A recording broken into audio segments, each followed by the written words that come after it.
dias nós te glorificamos, Pai, pelo seu glorioso e poderoso amor sobre nós. Te rendemos toda a glória e toda a honra, no nome de Jesus. Amém. Glória a Deus. Nosso coração está cheio de gratidão ao Senhor por esse período em que nós temos a oportunidade de glorificar o nome do Senhor e adorar Ele com os nossos louvores. Nesse momento nós continuaremos recebendo o Senhor.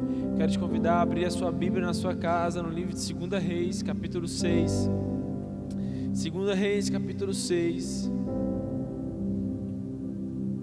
Nós vamos ler a partir do versículo 8.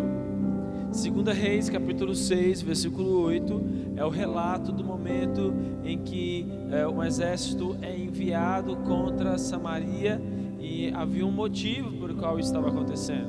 Havia em Samaria um trono estabelecido ao Senhor. Havia em Samaria um lugar de sabedoria, de revelação, no pleno conhecimento de Deus, que o profeta Eliseu estava levantando, estava erguendo.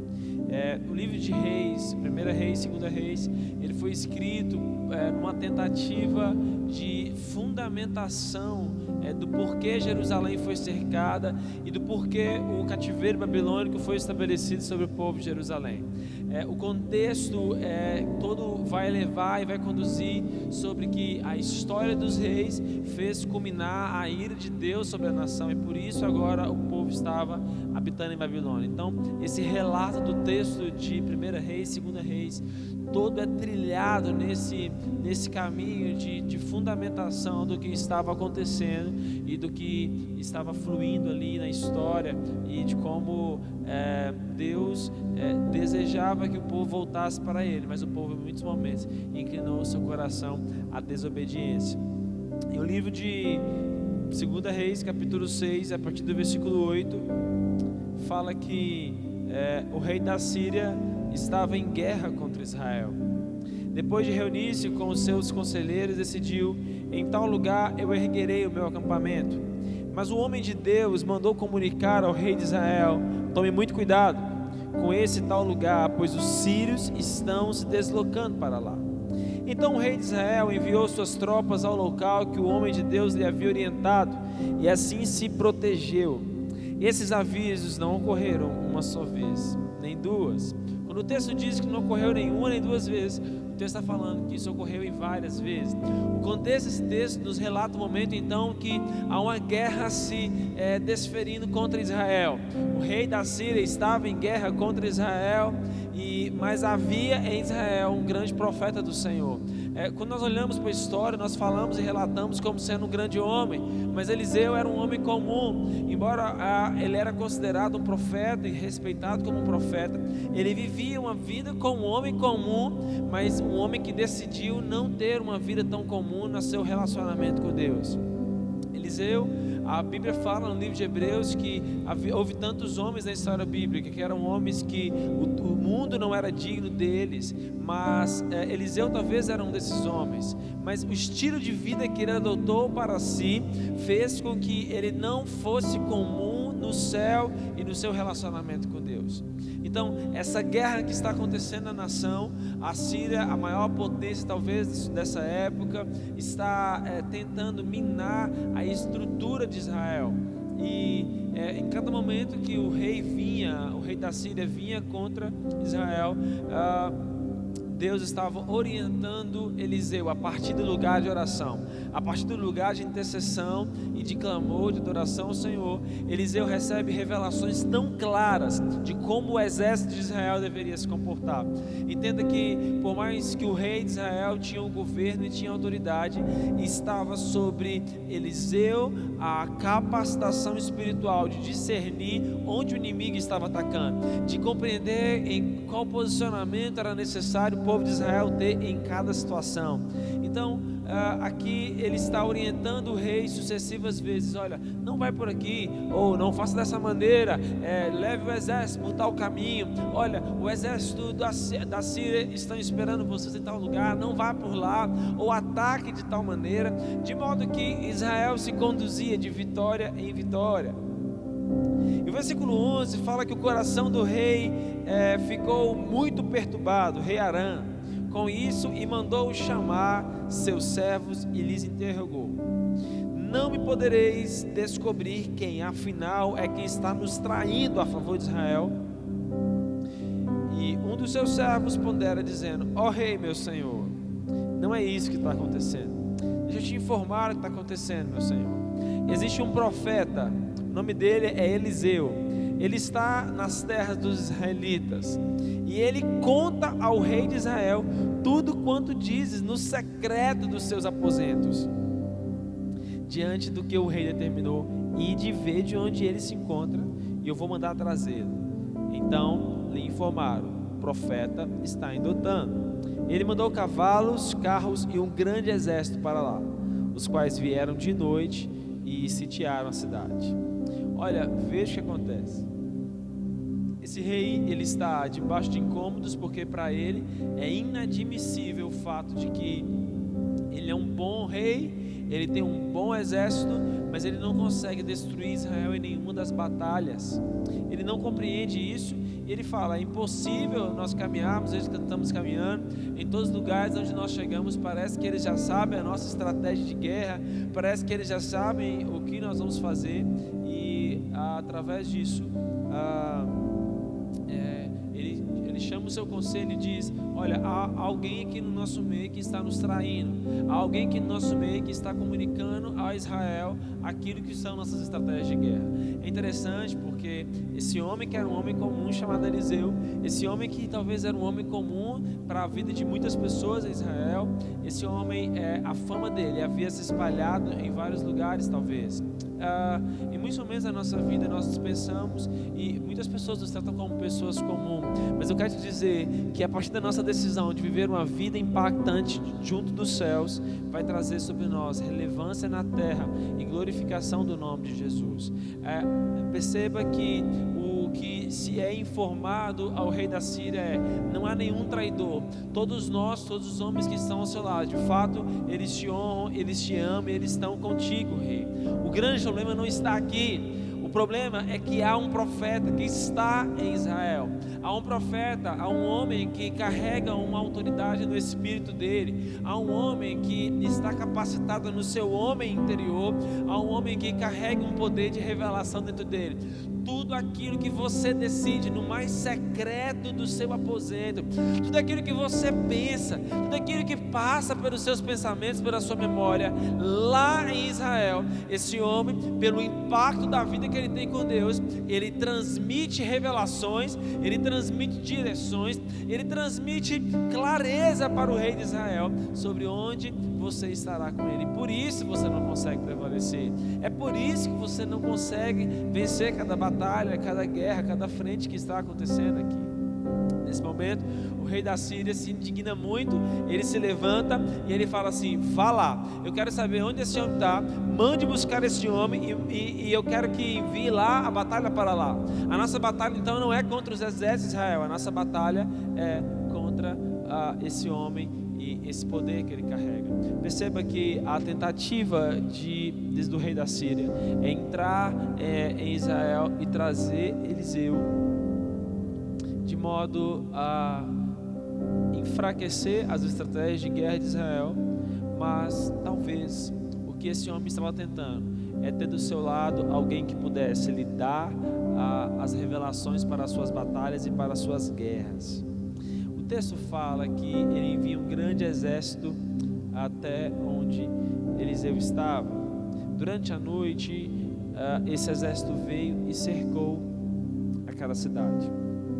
Essa tarde, vindo aqui para a igreja e orando desde casa, buscando ao Senhor uma palavra de direção para esse momento aqui, o Espírito Santo me fez lembrar desse texto em que uma guerra cercou a cidade por conta do profeta. O rei não estava em procura das fontes, dos tesouros que havia ali. O rei não estava à procura das pessoas daquela cidade. Aquele rei que era um opositor, ele estava à procura do homem de Deus da cidade. Há uma guerra nos nossos tempos, há uma guerra nos nossos dias para que os homens de Deus sejam cefados, as mulheres de Deus sejam cefadas. Há uma guerra para que eles não estejam no lugar de revelação, há uma guerra para que eles não estejam no lugar de governo, que é o seu lugar de oração, o seu lugar de intercessão, o seu lugar de adoração, de leitura da palavra.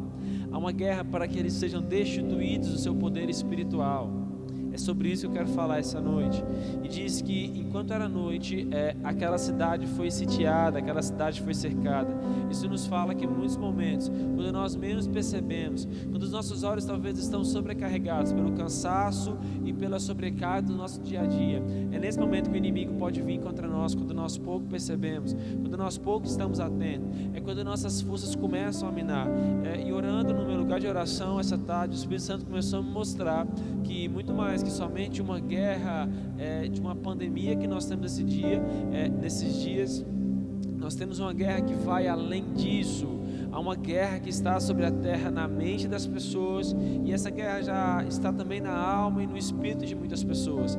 Muitos estão começando a fraquejar na fé, muitos estão permitindo que o seu espírito se esfrie por tantas distrações dos nossos dias. Muitos também estão sendo atacados por forças demoníacas das trevas, enveredando-os a um lugar de perversão, de confusão e de pecado, roubando de si o poder espiritual que Deus quer liberar através de nós e em nós, para a transformação da história da nossa cidade, da nossa casa, da nossa nação e das nações da terra. Nesse momento de escuridão, e nós estamos vivendo um momento de escuridão, um momento de trevas sobre a terra, um momento de incertezas, de medo, de enfermidades, tudo isso está nos cercando.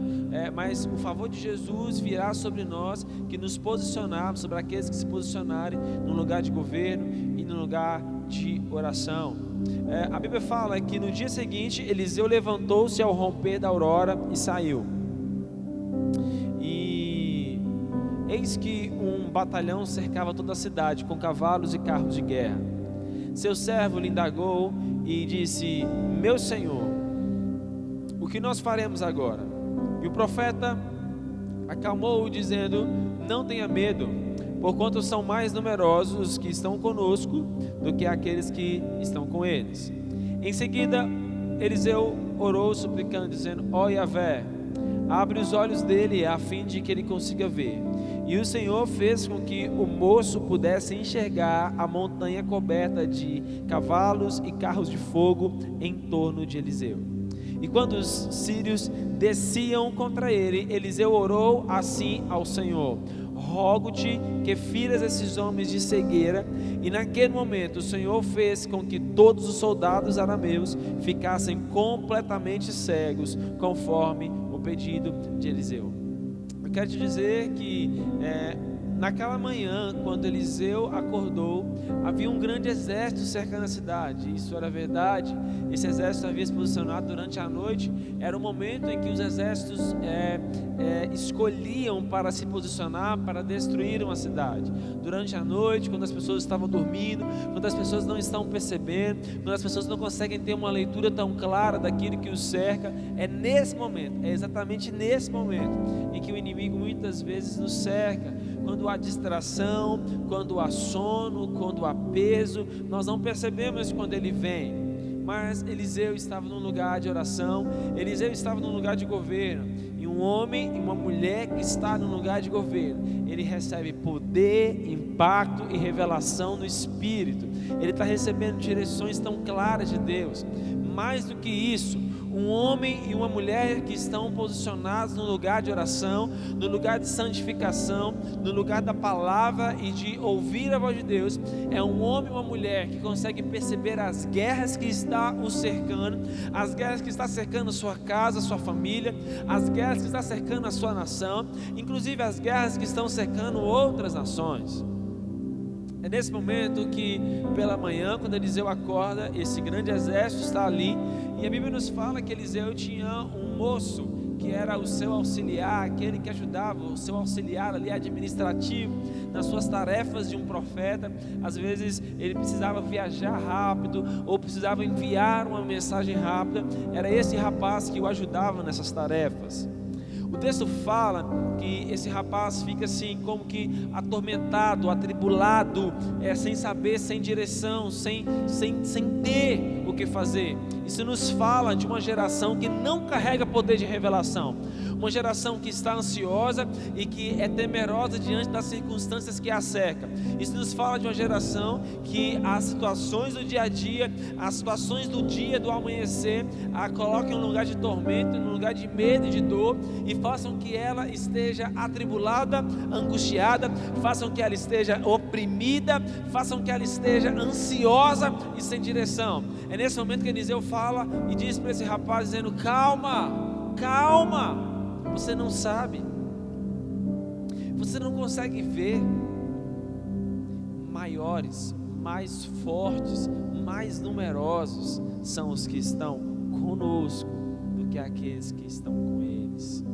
Uau! Eliseu carregava um poder espiritual tão grande na sua vida. Eliseu carregava uma capacidade tão poderosa no seu espírito, mesmo sendo um homem comum, que nesse momento em que a guerra o cerca, ele não teme, ele não está com medo. Eu não sei qual tem sido as suas circunstâncias nesses dias, eu não sei quão temeroso está o seu coração, mas eu quero te dizer uma coisa: se a sua mente e o seu espírito está guardado em Deus, como a palavra diz, tu guardarás seguramente, Senhor, aquele cuja mente, cujo o espírito está firmado e bem estabelecido em ti. Eu não sei o que pode estar te cercando, te envolvendo, cercando a sua casa, a sua família. Eu quero te dar uma palavra de ordem, de comando essa noite, querido. No nome de Jesus, se a sua vida está guardada em Deus, nada poderá abalar a sua vida. Circunstâncias virá contra nós, circunstâncias já estão contra nós, é verdade, mas nós não seremos abalados. A crise das nações desses dias, a crise no nosso país esses dias, a crise que ainda divide na economia, não terá poder de nos abalar. Nós estamos bem estabelecidos, nós estamos bem firmados em Deus e naquilo que é a nossa convicção de fé, que nós estamos passando por aqui. A nossa vida aqui é uma trajetória e um ensaio para aquilo que está eterno, para aquilo que é eterno. É impressionante o fato de que tantas pessoas estão abaladas, temerosas nesse tempo, como se a nossa vida terminasse aqui na terra, como se os dias da terra determinassem o nosso futuro para sempre. Não! A nossa vida está sendo contada para a eternidade, a nossa vida está firmada na eternidade. Nós precisamos de uma mentalidade como o apóstolo Paulo: eu sei passar por todas as coisas, sei ser grato a Deus, eu sei que eu posso passar por tudo, porque eu tudo posso naquele que me fortalece, eu tudo posso naquele que é a minha força. Eu estou firmado nele, eu estou guardado nele, a minha vida está refugiada nele, eu não serei abalado por nada. Uma coisa eu estou fazendo, eu estou me esquecendo das coisas que ficaram para trás, e eu estou avançando como um guerreiro para aquelas que estão diante de mim. Quando o apóstolo Paulo está dizendo isso, ele está se manifestando e se posicionando como um forte guerreiro na batalha. Alguém que não está olhando para as guerras que já passou, alguém que não está firmando o seu coração naquilo que já foi, mas alguém que está firme dizendo: eu já passei por tudo isso, porque o Senhor está comigo, e eu irei para diante das guerras que estão indo à frente de mim, e eu terei vitória em todas elas. Eu serei coroado em cada batalha, porque o meu rei venceu e eu estou seguindo ele, então eu terei vitória em todas as minhas batalhas também. Eliseu tem essa mentalidade sobre si: calma. E ele fala para esse rapaz: olha, não atemorize seu coração. Isso nos fala de uma palavra que vem da boca profética, da boca de Deus, e deve ser liberada sobre nós, sobre a nossa geração. Temor, medo, escuridão, tudo isso é a anunciação desses dias. A mídia está anunciando isso, mas o nosso coração e a nossa mente está tão estabelecida em Deus que as más notícias não abalam a nossa fé, as más notícias não desestruturam a nossa firmeza, a nossa convicção em Deus. Nós poderemos passar pelo que passarmos, nós não seremos abalados, nós não seremos confundidos. Maior, mais poderoso é o Senhor que está conosco. Esse texto nos revela uma realidade espiritual que estava ali diante daquela cidade, mas que Eliseu já tinha revelação sobre ela. Pense comigo: se Eliseu era um homem que sabia para onde o rei estava indo, Eliseu agora não sabia que o rei estava vindo contra ele, o que ele poderia fazer? Ele poderia fugir. Ele poderia, quando ele recebeu a revelação de que, olha, o exército dos arameus estão vindo contra mim, vão cercar a minha cidade, porque esse é o plano do rei, ele poderia fazer muito bem, ele poderia ser um bom covarde, ele poderia arrumar suas malas e ir embora da cidade, cercar, se esconder em outro lugar. Ele não faz isso, ele espera a batalha vir, ele espera o inimigo vir, ele está bem posicionado, ele sabia qual a sua identidade em Deus. Deixa eu te falar, tem muitas pessoas falando nesses dias sobre um pensamento positivo. Uma mentalidade positiva não é o maior fruto do nosso tempo e não é o que vai nos dar a vitória. O que vai nos dar a vitória nesse tempo é nós termos convicção da nossa identidade em Cristo Jesus. A nossa identidade em Deus é o que nos vai fazer ficarmos firmes nos dias das batalhas daquilo que ainda há de vir.